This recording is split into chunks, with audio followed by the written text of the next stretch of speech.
வணக்கம். இங்கே காட்சிப்படமாக காட்சியளிப்பது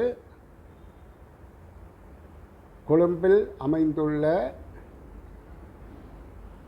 இலங்கையின் தேசிய நூதன சாலையாகும். இந்நூதன சாலை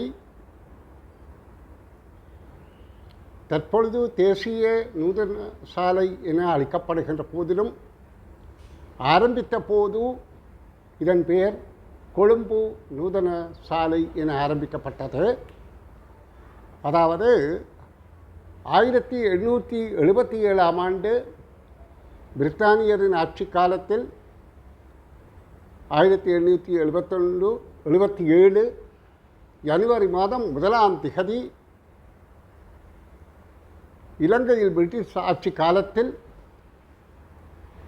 அக்காலத்தில் தேசாதிபதியாக இருந்த சர் வில்லியம் ஹென்றி ஹெரகரி அவர்களால் கொழும்பு நூதன சாலை என்ற பெயரில் ஸ்தாபிக்கப்பட்டது. இக்கட்டடம் இத்தாலிய கட்டட கலை ஆக்கங்களை உள்ளடக்கியதாகவும் அதே பொலிவில் தற்பொழுதும் காட்சியளிப்பது பெருமைக்குரிய விடயமாக இருக்கின்றது.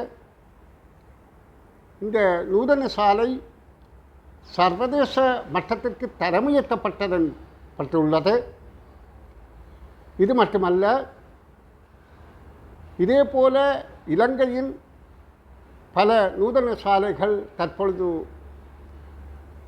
சேவைகளை செய்து கொண்டிருக்கின்றது.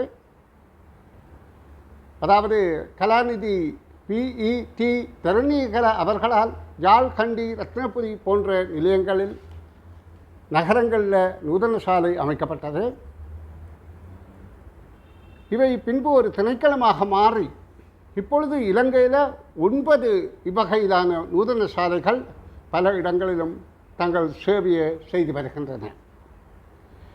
இக்கொழும்பு நூதன சாலைக்கு உள்ள பெருமை என்னென்றால், அதாவது பழைய பேர் தான் கொழும்பு நூதன சாலை. இது தேசிய நூதன சாலைக்குள்ள பெருமை என்னவென்றால், இங்கே இலங்கையின் கடைசி, அதாவது கண்டியை ராஜ்யம் செய்த கடைசி மன்னனான ஸ்ரீ விக்ரமராஜசிங்கனது கிரீடமும் சிம்மாசனமும் இங்கே காட்சிப்படுத்தப்பட்டுள்ளது. அந்த காலத்தில் பயன்படுத்தப்பட்ட ஆயுதங்களும் நாணயங்கள் என்று பல வகையில் இங்கே காட்சிப்படுத்தப்பட்டிருக்கின்றது. இந்த காட்சிப்படுத்தியதே அந்த நாளில் பிரிட்டிஷ் ஆட்சியில் இருந்தவர்கள்தான். ஸ்ரீ விக்ரமராஜசிங்கன் நாட்டை கைப்பற்றி முழு இலங்கையை கைப்பற்றிய பின்பு தங்களுடைய பெருமையை பறைசாற்றுவதற்காக இங்கு அதனை நூதன பொருளாக காட்சிப்படுத்தினார்கள். அதன்பின் இந்நூதன சாலையின் பெருமை மிகவும், அதாவது பெருமைக்குரியதாக இருக்கின்றது. இன்று கூடி நாங்கள் எங்கள் நாட்டின் கடைசி மன்னனின் அமர்ந்து ஆட்சி செய்த சிம்மாசனத்தையும் அவன் அந்த மன்னன் பயன்படுத்திய ஆயுதங்களையும் பார்க்கக்கூடியதாக இருப்பது எங்களுக்கு மிகுந்த பெருமைக்குரிய விடயமாகும். இந்நூதன சாலை நமது பண்டைய கலாச்சாரங்களையும் பண்பாடுகளையும் பறைசாற்றி நிற்கின்றன என்றால் மிகையாகாது.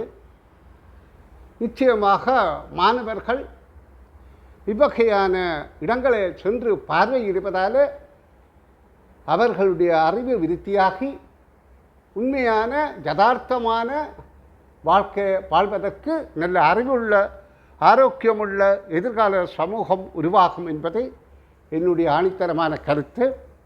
அதற்காகவே நான் இந்நூதன சாலையின் பல காட்சிப்படங்களை காண்பித்து அவை பற்றிய விளக்க உரைகளை என்னுடைய இந்த யூடியூப் சேனலில் பதிவேற்றம் செய்கின்றேன்.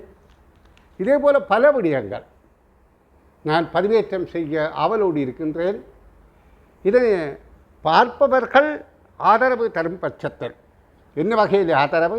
சப்ஸ்கிரைப் பண்ணணும், மற்றவர்கள் ஷேர் பண்ணணும், லைக் பண்ணணும், தங்களுடைய கருத்துக்களை தெரிவிக்க வேண்டும்.